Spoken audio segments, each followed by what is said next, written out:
Tuhan bersamamu. Inilah Injil suci menurut Santo Markus.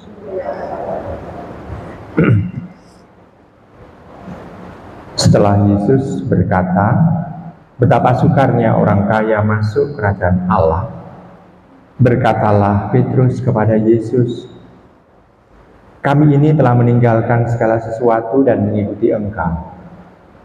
Maka Yesus menjawab, sesungguhnya aku berkata kepadamu, barang siapa meninggalkan rumah, saudara-saudari, ibu atau bapak, anak-anak atau ladangnya, pada masa ini juga ia akan menerima kembali 100 kali lipat rumah, saudara laki-laki, saudara perempuan, ibu, anak-anak dan ladang, sekalipun disertai berbagai penganiayaan, dan di masa datang ia akan menerima hidup yang kekal. Tetapi banyak orang yang terdahulu akan menjadi yang terakhir, dan yang terakhir akan menjadi yang terdahulu. Demikianlah sabda Tuhan. Ibu bapak saudari terkasih dalam Tuhan, kita bisa mendengarkan di sana Tuhan Yesus kembali mau menegaskan bahwa hanya orang yang berani untuk meninggalkan segalanya itu dan mengikuti Dia yang mendapatkan anugerah surgawi.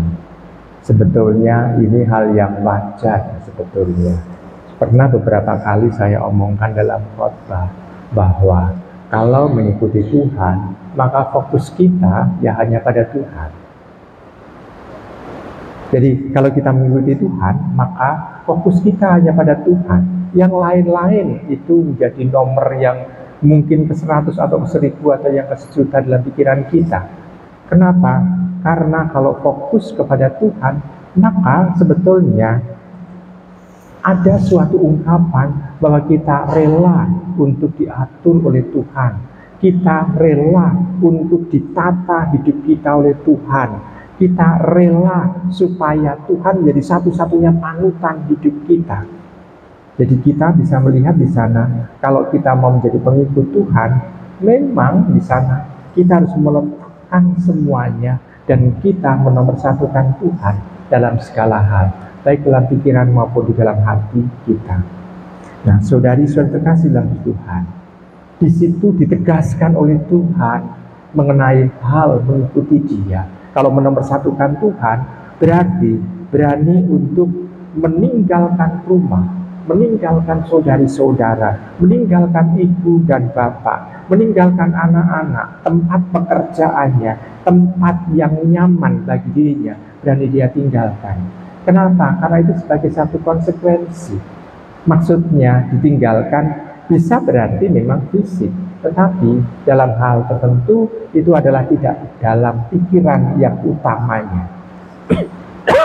Manusia tidak bisa lepas dari rumah, manusia tidak bisa lepas dari saudara atau sesamanya. Tetapi di situ nomor satu itu tetap Tuhan. Karena kalau meninggalkan secara fisik, berarti kita bisa melihat, oh orang itu harus pergi ke padang gurun atau ke tempat yang sepi. Tetapi di sini mau diungkapkan adalah kita tetap hidup di dalam rumah masing-masing, kita hidup bersama dengan orang lain, namun kita tidak menomorsatukan mereka semua, tetapi yang kita nomorsatukan adalah Tuhan semata. Nah, saudari-saudari kasih dalam Tuhan, itu sebetulnya yang mau untuk diungkapkan dalam bacaan Injil ini. Kalau kemarin kita mendengarkan di sana orang kaya yang sulit untuk, kalau dalam bacaan Injil di sini kan diungkapkan pada bagian atas setelah Tuhan Yesus bicara mengenai sukarnya orang kaya masuk kerajaan Allah. Kalau kemarin yang ditinggalkan benda, hal-hal yang bendawi itu lebih mudah. Nah, sekarang yang ditinggalkan adalah pribadi-pribadi, orang yang dekat dengan kita.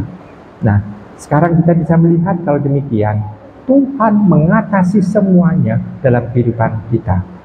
Tapi sebetulnya yang mau diungkapkan dari Tuhan adalah kalau kita memikirkan Tuhan, yang lain-lain itu akan ditambahkan untuk kita. Kan saya pernah membuat satu perumpamaan begini, Ibu Bapak. Kalau panjenengan mencari yang namanya minta kepada orang lain gelas, pasti akan diberikan gelas.